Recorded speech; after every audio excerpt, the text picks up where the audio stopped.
21ನೇ ತಾರೀಕು ನೂತನವಾಗಿ ನೇಮಕಾದಂತಹ ಸನ್ಮಾನ್ಯ BK ಹರಿಪ್ರಸಾದ್ ಅವರ ಪದಗ್ರಹಣ.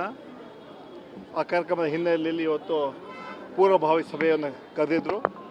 ಆ ಸಭೆಯಲ್ಲಿ ಎಲ್ಲ ಪಕ್ಷದ ಹಿರಿಯ ಮುಖಂಡರು, ಶಾಸಕರು, ಮಾಜಿ ಶಾಸಕರು, ಮಂತ್ರಿಗಳು, ಜಿಲ್ಲಾ ಕಾಂಗ್ರೆಸ್ ಅಧ್ಯಕ್ಷಗಳು, ಪದಾಧಿಕಾರಿಗಳು ಭಾಗಿಯಾಗಿದ್ದರು. ಎಲ್ಲರೂ ಕೂಡ ಬಹಳ ಹುಮ್ಮಸ್ಸಲ್ಲಿದ್ದಾರೆ. ಆವತ್ತು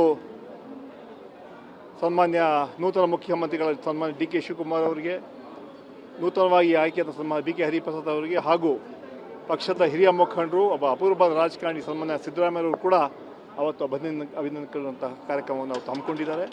ಇವತ್ತು ಈ 3 ಜನ ಇವತ್ತು ನಮ್ಮ ಪಕ್ಷಕ್ಕೆ ದೊಡ್ಡ ಶಕ್ತಿ, ದೊಡ್ಡ ಆಸ್ತಿ. ಆ ಹಿನ್ನೆಲೆಯಲ್ಲಿ ಆ ವಿಚಾರವಾಗಿ ಇವತ್ತು ಚರ್ಚೆ ಆಯಿತು.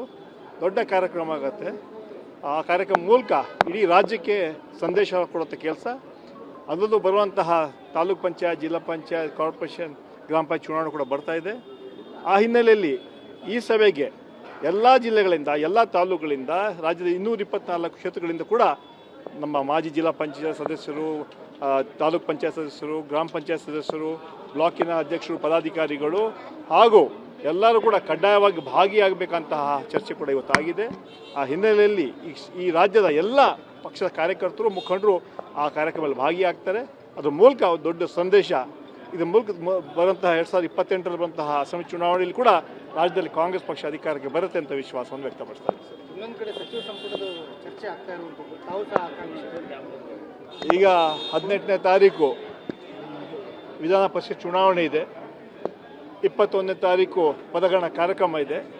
ಅದ ನಂತರ ಬಹುಶಃ ಸನ್ಮಾನ್ಯ ಮುಖ್ಯಮಂತ್ರಿಗಳು ಹಾಗೂ ಪಕ್ಷದ ವರಿಷ್ಠರು ಚರ್ಚೆ ಮಾಡ್ತಾರೆ. ಯಾವಾಗ ಕ್ಯಾಬಿನೆಟ್ ಎಕ್ಸ್ಪೆನ್ಷನ್ ಆಗಬೇಕಂತ ತೀರ್ಮಾನ ಅವರು ಮಾಡ್ತಾರೆ. ತಾವು ಕೂಡ ಆಕಾಂಕ್ಷೆ ಆಗಿದ್ದೀರಿ.